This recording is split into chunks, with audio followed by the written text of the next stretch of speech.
Assalamualaikum warahmatullahi wabarakatuh. Saya Suci Ermawanti akan mempresentasikan hasil dari tugas saya, yaitu tentang sistem basis data. Yang pertama ada konsep basis data. Basis data adalah kumpulan informasi disusun dan dibentuk menjadi satu kesatuan yang utuh, disimpan secara sistematis dalam perangkat keras atau komputer, sehingga dapat diolah menggunakan perangkat lunak. Melalui sistem ini, data yang dikumpulkan dalam database dapat menghasilkan informasi yang bermanfaat. Konsep dasar database adalah kumpulan, catatan, atau pengetahuan. Basis data memiliki deskripsi terstruktur tentang jenis fakta yang tersimpan di dalamnya. Deskripsi ini disebut skema. Selanjutnya ada perbedaan sistem file tradisional dengan file database.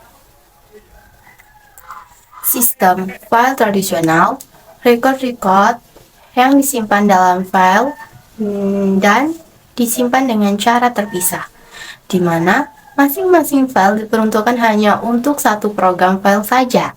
Sistem ini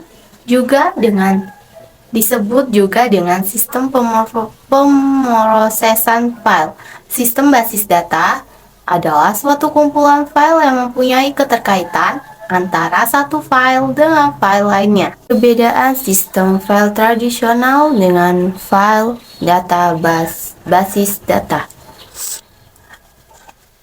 Dari file tradisional, yang pertama kesukaran mengakses data dan mendapatkan data. Yang kedua timbul redundansi data dan inkonsistensi data. Yang ketiga, sulit dilakukan pengembangan aplikasi atau kaku. Yang keempat, program oriented. Yang kelima, advertisement. Selanjutnya dari basis data, satu mudah mengakses dan mendapatkan data, redundansi data, dan inkonsistensi data. Tadi itu yang kedua. Yang ketiganya mudah dilakukan pengembangan aplikasi. Terus 4, data oriented.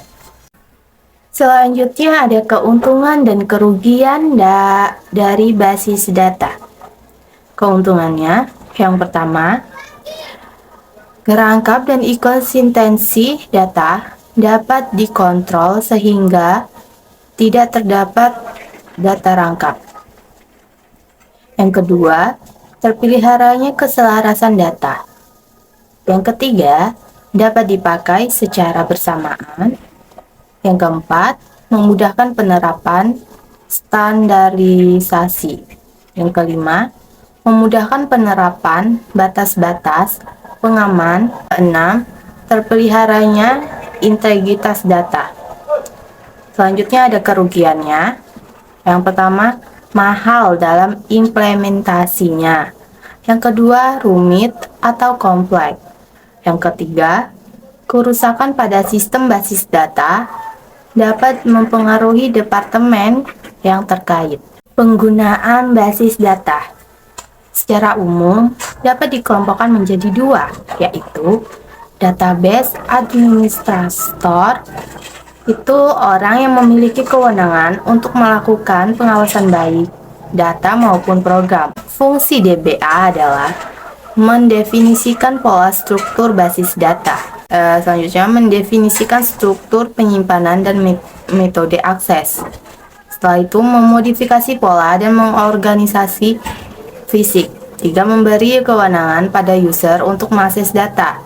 Yang 4, memspesifikasikan keharusan integritas data. Selanjutnya ada database user.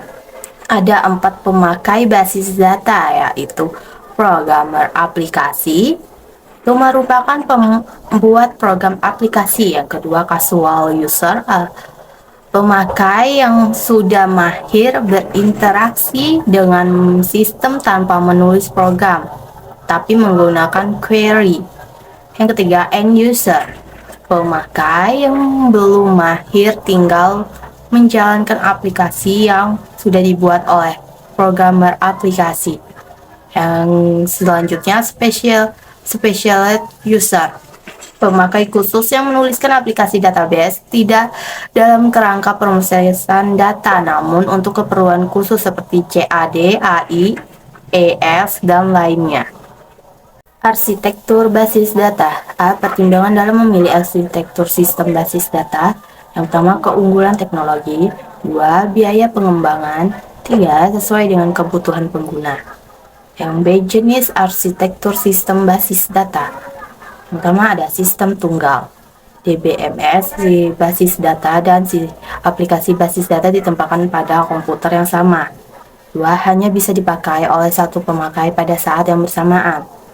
Ya, sistem terpusat, sistem file server ditujukan untuk mengatasi kelemahan yang terdapat pada sistem terpusat.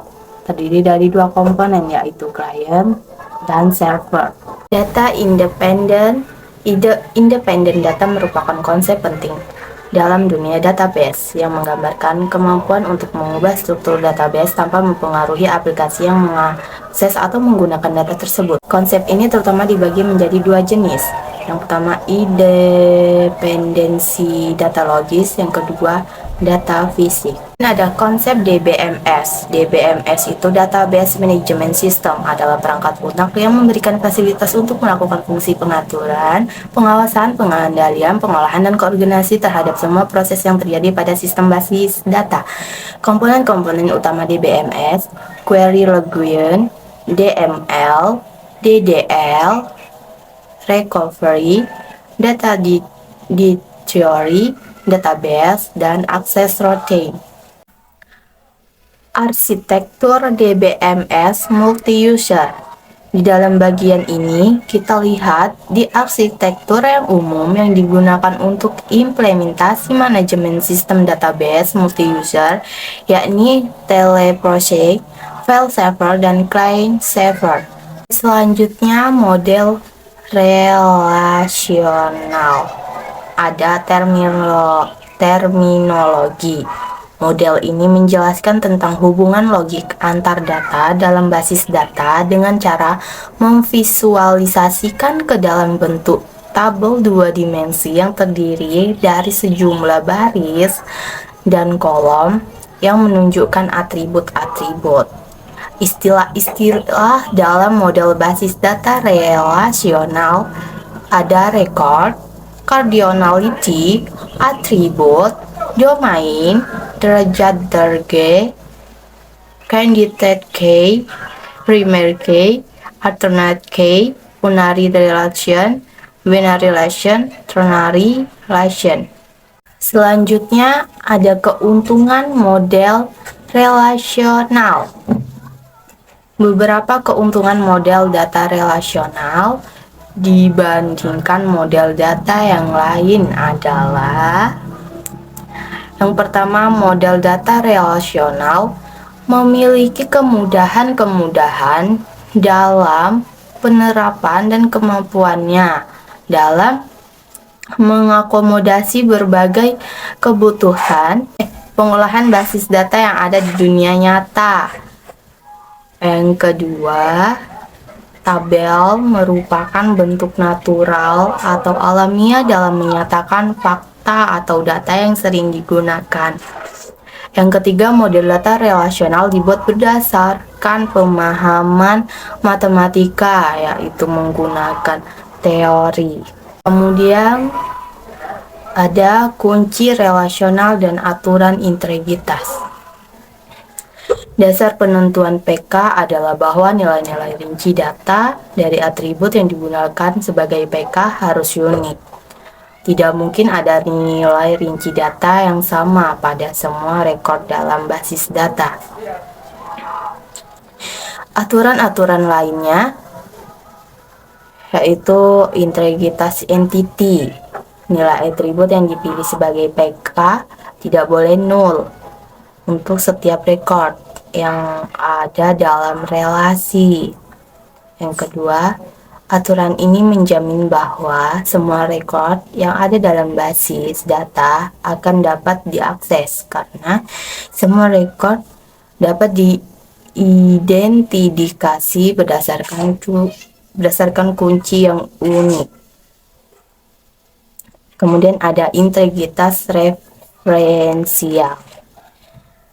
Jika dua buah tabel direlasikan, maka PK harus menjamin bahwa untuk setiap nilai PK tertentu dalam tabel A harus ada pula rekor dengan nilai PK yang sama pada tabel B.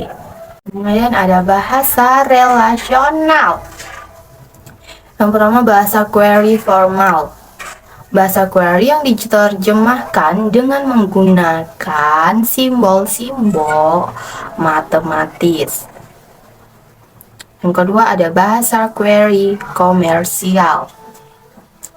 Bahasa query yang dirancang sendiri oleh programmer menjadi suatu program aplikasi agar pemakai lebih mudah menggunakannya atau user friendly.